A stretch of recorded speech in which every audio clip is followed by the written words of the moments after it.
Alhamdulillah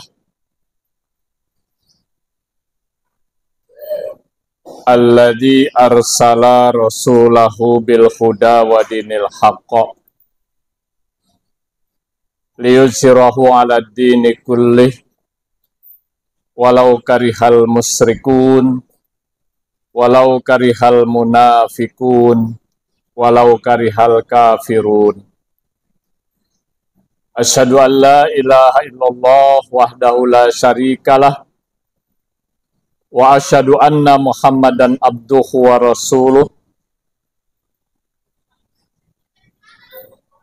Allahumma shalli wa sallim wa barik ala Muhammadin wa ala alihi wa sahbihi wa man tabi'ahum bi ihsani ila yaumiddin.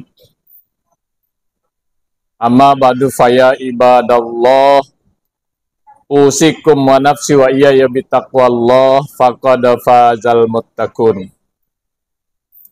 Qala Allah Ta'ala fi kitabihil karim, a'udzu billahi minasyaitonir rajim, bismillahirrahmanirrahim.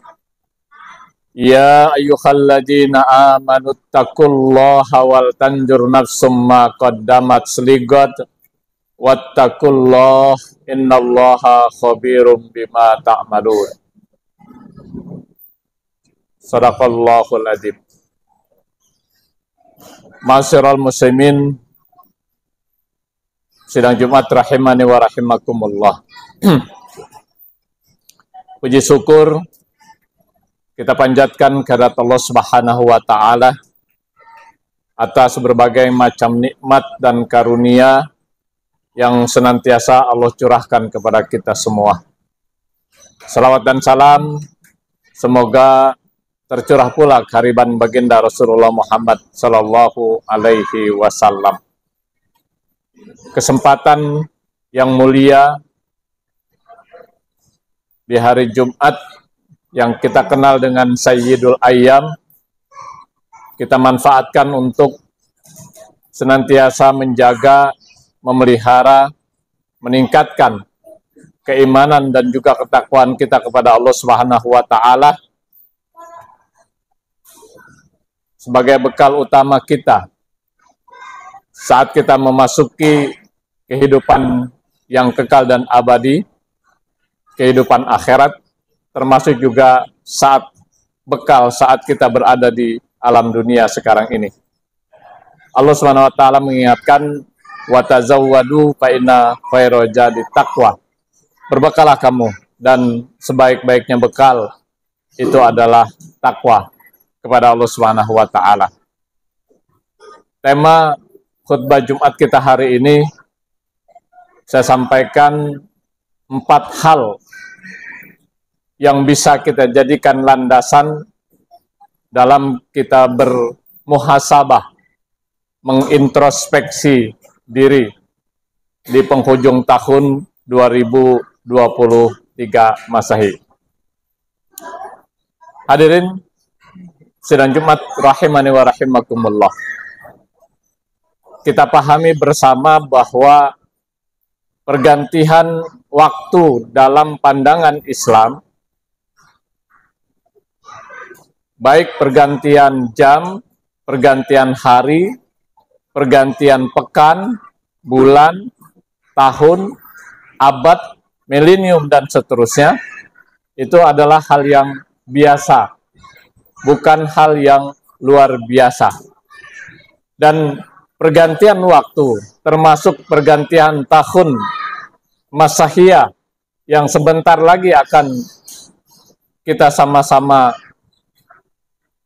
rasakan, baik kalau kita gunakan untuk bermuhasabah, mengintrospeksi diri, melihat apa saja yang sudah kita lakukan di tahun 2023, sekaligus merencanakan apa yang akan kita laksanakan di tahun 2024. Prinsipnya adalah seperti yang dikemukakan oleh seorang ahli hikmah dalam satu makalahnya, man kana yaumuhu khairan min amsi fahuwa rabihun wa man kana yaumuhu misla amsi fahuwa mahbunun wa man kana yaumuhu sarra min amsi fahuwa mal'unun. Siapa yang amal perbuatannya hari ini lebih baik dari hari yang kemarin, maka dialah orang yang beruntung. Siapa yang amal perbuatannya hari ini sama dengan hari yang kemarin, maka dia orang yang rugi. Dan bila hari ini justru lebih jelek dari yang kemarin, maka dia adalah orang yang dilaknat, dimurkai oleh Allah Subhanahu wa taala. Kalau kita ganti ungkapan itu dengan tahun, kalau kita ingin beruntung tahun 2024 yang sebentar lagi akan kita masuki, tentu harus lebih baik daripada tahun 2023 yang sebentar lagi akan kita tinggalkan. Masyarul muslimin sidang Jumat rahimani wa rahimakumullah. Ada 4 hal yang bisa kita jadikan landasan untuk bermuhasabah. Meskipun banyak hal lain yang juga bisa kita jadikan sebagai landasan untuk kita bermuhasabah. Yang pertama yang ingin saya sampaikan adalah mu'ahadah, yaitu dengan selalu mengingat perjanjian kita dengan Allah Subhanahu wa taala. Dengan mengingat perjanjian kita kepada Allah, insya Allah ini akan menjadikan tahun 2024 lebih baik daripada tahun 2023 yang sebentar lagi akan kita tinggalkan. Dalam surat Al-A'raf ayat 172, Allah Subhanahu wa taala mengingatkan kepada kita bahwasanya pada saat ruh kita ditiupkan oleh Allah, pada saat berada di alam rahim, jiwa kita sudah mengambil persaksian kepada Allah, sudah berjanji kepada Allah. Sebagaimana dikemukakan dalam firman-Nya, a'udzubillahi minasyaitonirrajim, bismillahirrahmanirrahim. Wa id akhaza rabbuka min bani adama min zuhurihim dzurriyyatahum wa ashhadahum alastu bi rabbikum qalu bala sahidna an taqulu yaumal qiyamah inna kunna an hadza ghafilin. Jadi pada saat ruh ditiupkan ke dalam janin yang ada di dalam rahim seorang ibu, saat itu jiwa kita sudah diambil persaksiannya oleh Allah Subhanahu wa taala. Jiwa kita sudah berjanji kepada Allah. Alastu bi rabbikum, kata Allah, bukankah aku ini Tuhanmu? Qalu bala sahidna, betul, engkau adalah Tuhan kami. Antaqul yaumal qiyamah inna kunna an hadza ghafilin. Karenanya dalam satu hadis Rasulullah mengungkapkan bahwa pada saat anak lahir itu sudah dalam keadaan fitrah. Kullu mauludin yuladu alal fitrah. Bahwa setiap anak yang lahir itu dalam keadaan fitrah. Para muhadisin mengatakan bahwa yang dimaksud fitrah ini adalah fitrah iman dan Islam. Artinya ketika lahir kita sudah dalam keadaan beriman kepada Allah Subhanahu wa taala, apapun agama orang tuanya. Karena pada saat kita berada di alam rahim, kita sudah bersaksi, kita sudah berjanji kepada Allah, alastu bi rabbikum qalu bala sahidna, betul engkau adalah Tuhan kami. Kemudian dengan mengingat perjanjian yang selalu kita ikrarkan pada saat kita melaksanakan sholat. Ya. Pada saat kita sholat, ada beberapa janji yang senantiasa kita ikrarkan kepada Allah. Yang pertama adalah pada saat kita membaca doa iftitah.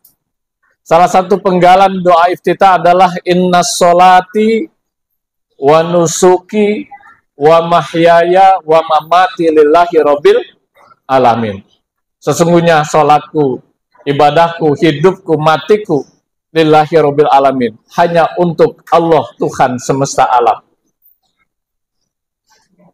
Begitu juga pada saat kita membaca suratul Fatihah, kita pahami bersama bahwa membaca suratul Fatihah dalam sholat adalah salah satu rukun.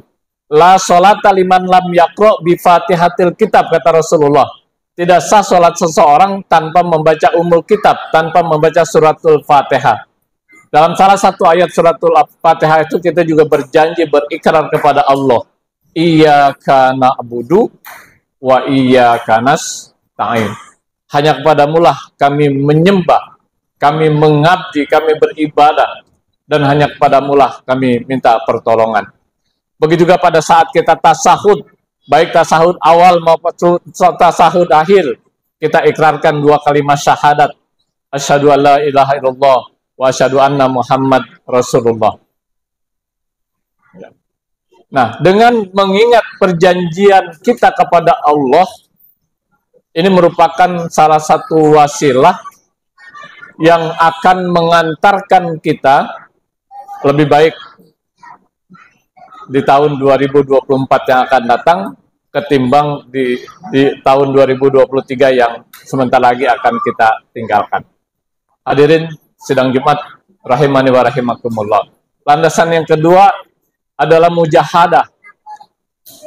Mujahadah itu artinya kita bersungguh-sungguh.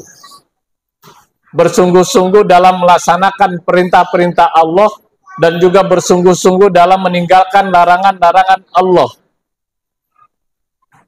Di mana kita pahami bahwa keberadaan kita di alam dunia sekarang ini, Allah sudah mengingatkan bahwasanya Allah menciptakan kita untuk beribadah, mengabdi kepada Allah.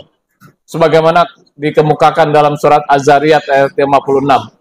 A'udzubillahi minasyaitonirrajim. Bismillahirrahmanirrahim. Wa ma khalaqtul jinna wal insa illa liya'budun. Tidaklah kami menciptakan jin dan manusia kecuali untuk beribadah, mengabdi kepadaku. Ya. Oleh karenanya perintah-perintahnya dan larangan-larangannya secara optimal dan maksimal itu hendaklah kita laksanakan. Perintahnya kita kerjakan, bukan hanya yang wajib, tapi juga yang sunnah-sunnah. Larangannya juga kita tinggalkan, bukan hanya yang haram, tapi juga yang makruh dengan optimal dan maksimal.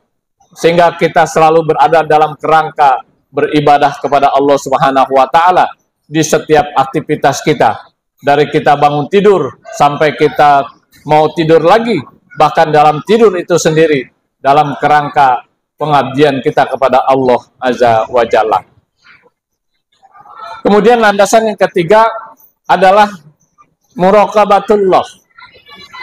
Dengan senantiasa merasa dekat dengan Allah, merasa diawasi oleh Allah Subhanahu wa Ta'ala. Kapan saja, di mana saja, dalam keadaan bagaimanapun tertanam pengawasan Allah Subhanahu wa Ta'ala. Sehingga ada orang atau tidak ada orang, di rumah atau di luar rumah, sendiri atau beramai-ramai, kita tidak akan berani keluar dari jalan yang benar, dari jalan yang lurus, dari jalan yang diridhoi oleh Allah Subhanahu wa Ta'ala, karena tertanam pada diri kita, Allah senantiasa melihat seluruh aktivitas yang kita kerjakan. Inilah yang di dalam Islam itu disebut dengan ihsan. Ketika baginda Rasulullah ditanya, "Mahwal ihsan ya Rasulullah?" Apa itu ihsan ya Rasulullah?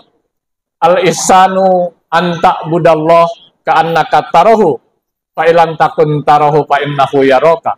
Ihsan itu adalah engkau beribadah, mengabdi kepada Allah seakan-akan engkau melihatnya, dan jika engkau tidak dapat melihatnya, sungguhnya Allah melihatmu.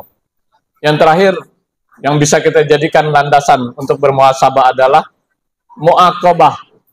Ya. Mu'aqabah itu memberikan sanksi kepada diri kita sendiri ketika kita tidak melaksanakan perintah-perintah Allah, dan juga ketika kita meninggalkan larangan-larangan Allah. Kita berikan sanksi pada diri kita sendiri sesuai dengan apa yang sudah kita tekadkan sanksinya. Tentu sanksi yang tidak bertentangan dengan ketentuan-ketentuan Allah dan Rasul-Nya.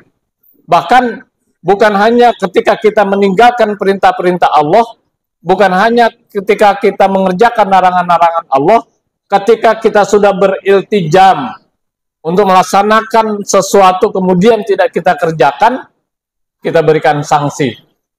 Sehingga akan mengantarkan kita berupaya untuk senantiasa melaksanakan perintah-perintah Allah dan juga meninggalkan larangan-larangan Allah. Karena begitu kita tidak kerjakan perintahnya, kita akan terkena sanksi yang sudah kita tetapkan sendiri. Begitu kita mengerjakan larangan-larangan Allah, kita akan terkena sanksi dengan sanksi apa yang sudah kita tetapkan sendiri. Dengan demikian, kita akan senantiasa hati-hati dalam melaksanakan aktivitas kita, sehingga perintah-perintah Allah selalu kita kerjakan, dan larangan-larangan Allah pun sebaliknya kita tinggalkan. Hadirin sidang Jumat rahimani wa rahimakumullah.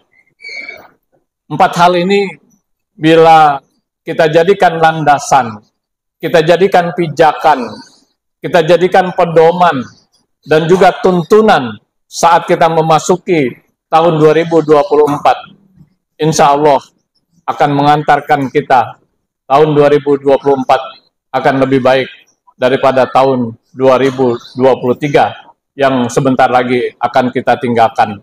Kalau itu yang kita lakukan, maka kita termasuk ke dalam golongan orang-orang yang beruntung. Mudah-mudahan kita berharap dan berdoa di tahun 2024 Allah Subhanahu wa taala senantiasa memberikan taufik dan hidayahnya kepada kita, sehingga kita senantiasa berada pada jalan yang benar, jalan yang lurus, jalan yang diridhoi oleh Allah Subhanahu wa taala. Barakallahu li wa lakum fil Qur'anil azim wa nafa'ani wa iyyakum bima fihi minal ayati wa dzikril hakim wa taqabbal minni wa minkum tilawatahu innahu huwal ghafurur rahim.